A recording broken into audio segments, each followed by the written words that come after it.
Allah. Okey, bismillahirrahmanirrahim. Assalamualaikum warahmatullahi wabarakatuh dan selamat pagi kepada murid-murid 5 Bestari yang khususnya kepada tiga orang pelajar yang alhamdulillah berjaya join meet saya iaitu Nur Fadlian, Afifah Syazana dan Nur Adilah. Okey, selamat datang dan terima kasih kerana dapat join. Okey, macam biasa sebelum kita mulakan kelas, marilah kita bersama-sama membaca doa belajar. Okey, bismillahirrahmanirrahim. Allahumma aftah alaina hikmataka wanshur alaina min khazaini rahmatika ya arhamar rahimin. Rabbi shrah li sadri wa yassir li amri wahlul 'uqdatam min lisani yafqahu qawli. Amin. Okey, alhamdulillah selesai kita baca belajar.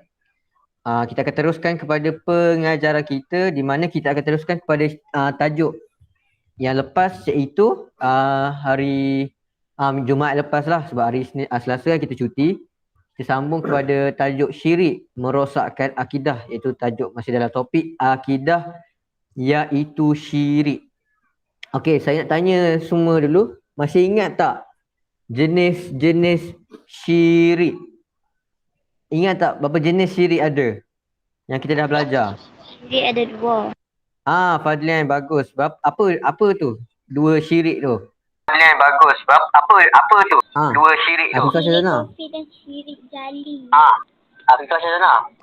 Syirik kopi dan syirik. Bagus syirik Afifah jali. Syazana, sangat bagus.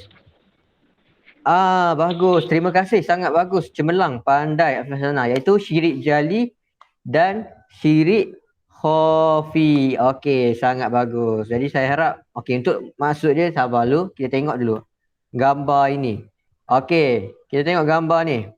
Nur Adilah ada Nur Adilah? Nur Adilah? Ada ke? Okey, kalau tak ada Nur Adilah, saya nak tanya kamu yang boleh jawab. Ini gambar ni yang kita tengok, ada gambar ni sembah apa? Dia sembah kubur.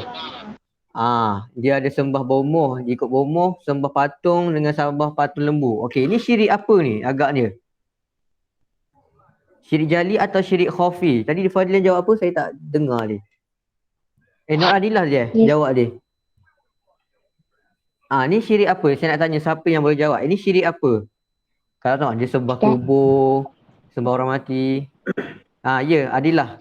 Ni syirik apa Adilah? Ya saya? Hello? Suara saya nge-lag tak? Dengar tak suara saya?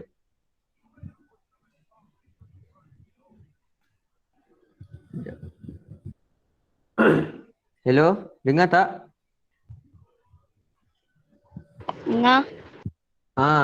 Nak tanya, ini syirik apa? Tak ada gambar sembah patung lembu. Ni syirik jali atau syirik khafi? Mungkin ada yang tak ingat tentang beza syirik jali dengan syirik khafi. Siapa yang tahu ini syirik apa? Fadlian ke? Tak tahu kan? Okey, semua tak tahu. Ini ialah syirik jali, syirik besar ataupun syirik yang jelas di mata. Maksudnya dia buat syirik tu, dia mempersekutukan Allah tu memang jelas-jelas orang nampak. Iaitu dengan tengok, dia nampak perbuatan dia. Dia sembah patung, lembu, orang nampak dia. Dia sembah, apa kita panggil, dia tengah sembah kubur orang yang tengah mati. Ataupun dia ikut bomoh, percaya bomoh dan sebagainya. Maksudnya ini ialah syirik yang jelas. Okay, tengok. Tengok gambar ni. Tengok, dia solat. Ada gambar pertama ni, dia solat. Lepas tu dia upload gambar dia solat. Dan yang kedua, dia tengah berdoa tu. Dan dia doa tu kuat-kuat. Okey, ini syirik apa? Siapa tahu ini syirik apa? Siapa tahu ini syirik apa pula? Kalau dia tengok, dia solat. Dia tak gambar. Siapa yang tahu? Syirik kopi. Bagus Fadlan, sangat bagus. Syirik khafi. Sebab apa syirik khafi? Sebab syirik khafi ni syirik yang tidak bukan syirik yang tak nampak, syirik yang tidak jelas. Maksud syirik kecil. Maksudnya tengok, dia solat, Dia tak gambar, dia upload. Dia nak orang lain tahu yang dia solat. So dia akan timbul sifat riak dia. Maksudnya dia nak menunjuk-nunjuk ibadah dia. So dia nak bangga dengan ibadah dia. Dan dia ni buat bukan kerana Allah. Maksudnya dia mempersekutukan Allah. Bukan dia buat ibadah bukan kerana Allah. Dan akhirnya menyebabkan ibadah dia tu tak diterima. Dan dia syirik kepada Allah dengan syirik khafi. Syirik yang tidak jelas. Dan dia berdoa ni juga orang dengar. Dia nak orang dengar doa dia. Dan orang tahu yang dia tengah doa. Dan dia bukan doa kerana Allah. Jadi ialah syirik khafi, syirik yang tidak jelas. Yang syirik yang melibatkan hati, yang boleh membuatkan kita bangga dan riak. So ibadah kita tak akan diterima Allah lah. Dan syirik ni hukum dia haram atau berdosa syirik kepada Allah, berdosa besar. Okey, kita tengok dalil syirik. Okey. Saya nak minta tolong Nur Fadlian. Boleh bacakan ke yang kalau yang Al-Quran ni? Tak apa, saya baca Al-Quran ni sabar je. Okey. Fala taj'alu lillahi andadan wa antum ta'lamun. Surah Al-Baqarah, surah yang kedua ayat 22. Okey, Fadlian, bacakan maksud dia.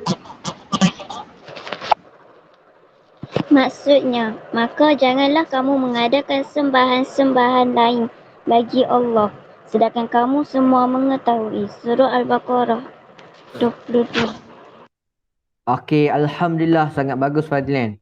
Jadi ini adalah dalil naqli bagi syirik yang kita telah belajar minggu lepas, iaitu Allah berfirman di mana maka janganlah kamu mengadakan sembahan-sembahan lain bagi Allah sedangkan kamu mengetahui. Maksudnya Allah larang kita nak buat sembahan selain daripada Allah. Okey, siapa? Sofia Syafa baru masuk. Saya dah accept ke? Saya dah accept belum? Sekejap.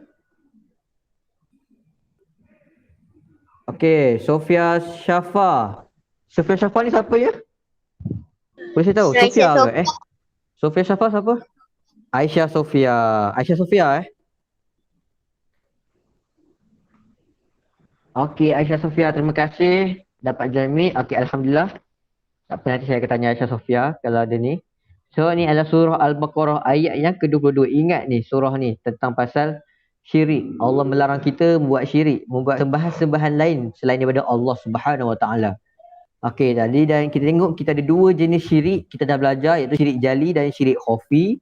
Iaitu syirik jali ni syirik jelas, kita mempersekutukan Allah dengan jelas. Dan syirik khafi ni kita tidak jelas lah. Kita gunakan hati kita, kita beriktikad selain daripada Allah, kita riak dan sebagainya.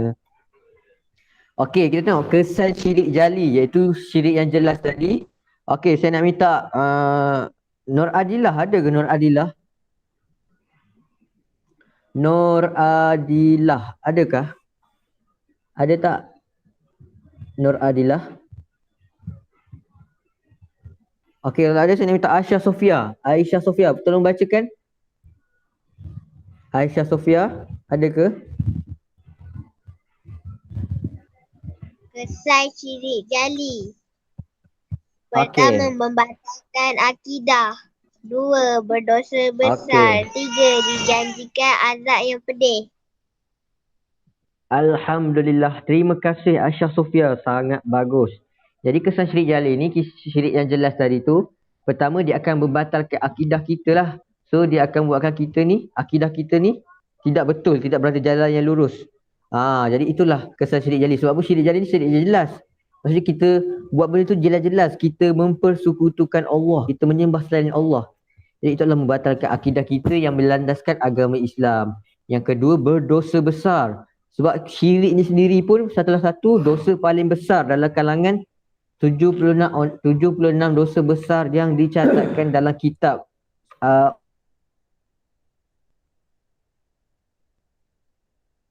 ulama, saya lupa nama dia, nama beliau. Dan yang ketiga, kita akan dijanjikan azab yang pedih. Sebab apa? Bila kita syirik terbesar, kita tak sempat ke, dan di sana ataupun di dalam kubur nanti kita akan diterima azab oleh Allah, kita akan disiksa oleh Allah dan sebagainya. Okey, kita tengok yang kedua, cara menjauhi syirik jali. Afifah Syazana.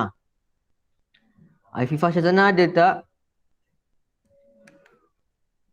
Afifah Syazana. Ada. Okey, boleh tolong bacakan? Ada Ustaz. Ya, boleh tolong bacakan cara menjauhi syirik jali.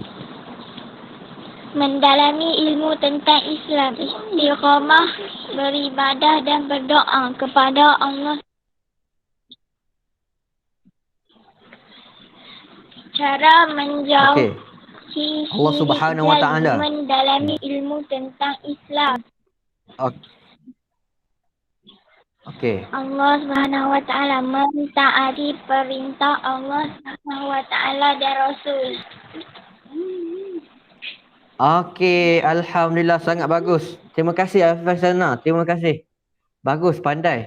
Okey, kita kena dalami banyak ilmu tentang Islam. Contohnya macam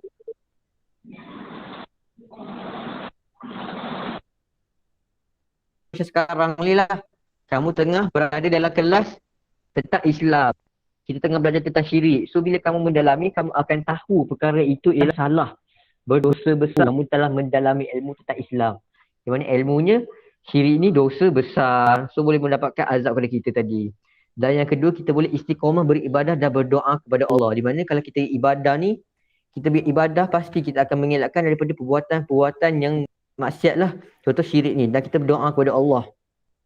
Di mana dalam doa kita itu sendiri, kita minta kepada Allah agar kita ni dijauhi dari sebarang dosa.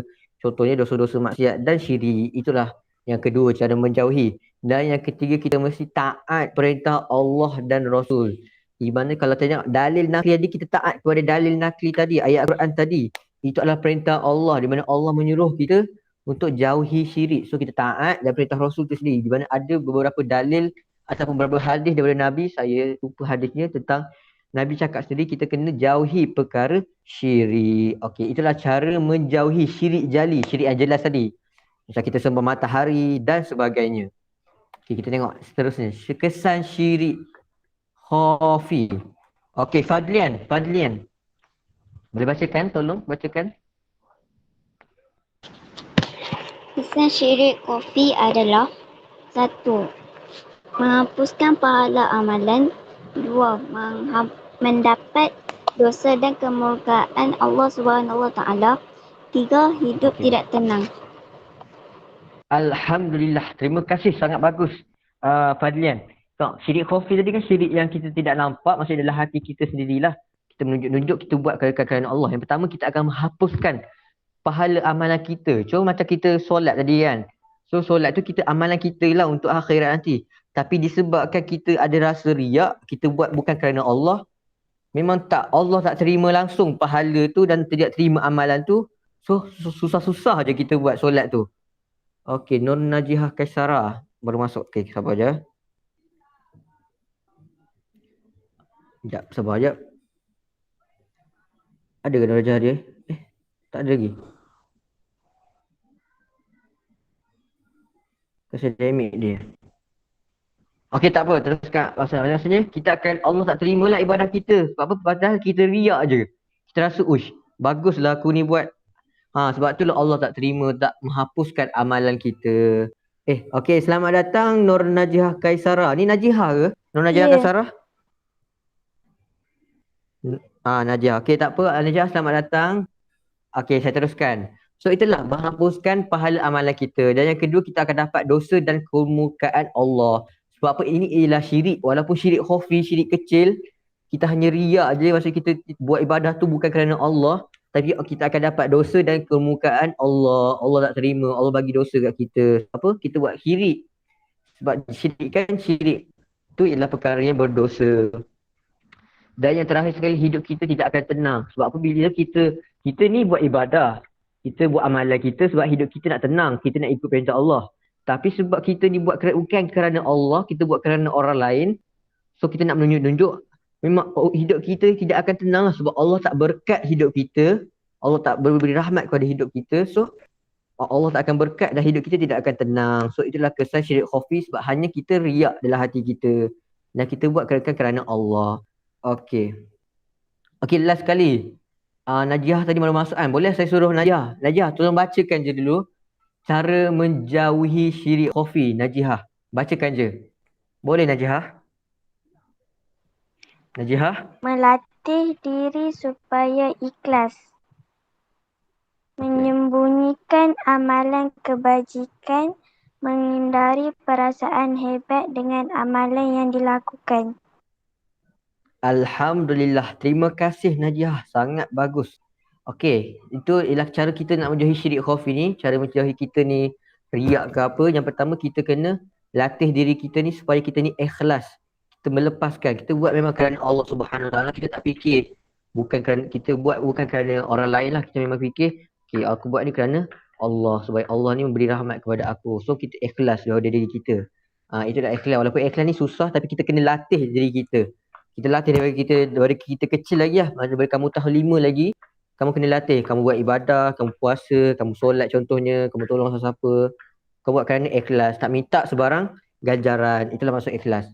Dan yang kedua, kamu menyembunyikan amalan kebajikan.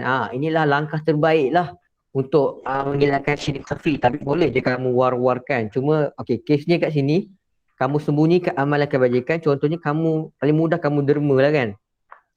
So kamu derma tu kamu buat kamu bagi orang tak nampak. Sebab tu ada pepatah katakan nak derma ni derma tangan kanan, tangan kiri tak tahu. Lebih kurang macam tu lah. Saya lupa pepatah dia macam mana. Itulah maksudnya. Tapi contoh kalau kita orang biasa kan, so kita sembunyikan lah. Tapi kalau kita nak galakkan, kita nak berdakwah, kita nak galakkan orang derma, so ada macam Ustaz Billy lah, dia derma, dia buat kebajikan, dia war-warkan. Bukan sebab dia riak ataupun sebab dia buatkan kerana Allah, tapi sebab dia nak galakkan orang tu ikut cara dia. Kita mesti derma dan dia nak orang tahu yang duit-duit orang derma kat dia tu, orang duit derma kat dia tu, orang tahu yang duit tu bukan dia tak ambil duit tu untuk diri dia, tapi dia buat untuk bantu orang lain. So itulah menyembunyikan amalan kebajikan. Dan sebaiknya kamu buat kebajikan, buat amalan ibadat tu memang kamu sembunyikan, jangan orang tahu. Itulah contohnya. Dan yang ketiga, kita mesti menghindari perasaan hebat dengan amalan yang dilakukan. Ni macam susah sikit kan. Tak apa, kamu bila kamu buat ibadah tu, kamu jangan rasa kamu ni bagus ke apa. Kamu memang buat sebab kerana Allah. Kamu nak ikut perintah Allah, kamu nak buat tolong orang dan sebagainya. Jangan kamu rasa kamu buat kebajikan, kamu buat ibadah lebih banyak daripada orang lain. Jangan kamu rasa kamu ni hebat, kamu lebih baik daripada orang lain. Kamu mesti rasa walaupun kamu buat ibadah, kamu mesti rasa kamu ni masih kurang lagi, teruskan ibadah dan buat kebajikan. So itulah cara menjauhi syirik khafi. Okey, setakat ni faham semua? Boleh faham tak? Faham. Alhamdulillah. Jadi itu sahaja untuk hari ini. Alhamdulillah. Sekian, terima kasih. Kejap. Okey, jadi nanti saya dah bagi latihan. So nanti semua boleh hantar latihan kat saya, PM markah. Dan insya-Allah Selasa depan mungkin saya akan buat meet lagi, insya-Allah. Jadi jika ada info apa-apa kamu boleh saya akan bagi tahu. Dan saya harap jika saya buat meet boleh join lagi macam sekarang ni. Alhamdulillah ada 5 orang. Alhamdulillah sangat bagus. Saya ucapkan terima kasih kepada Fadlian, Afifah Syazana, Nur Adilah, Aisyah Sofia dan Nur Najha. Okey, rasanya itu sahaja untuk hari ini. Ada apa soalan setakat ni?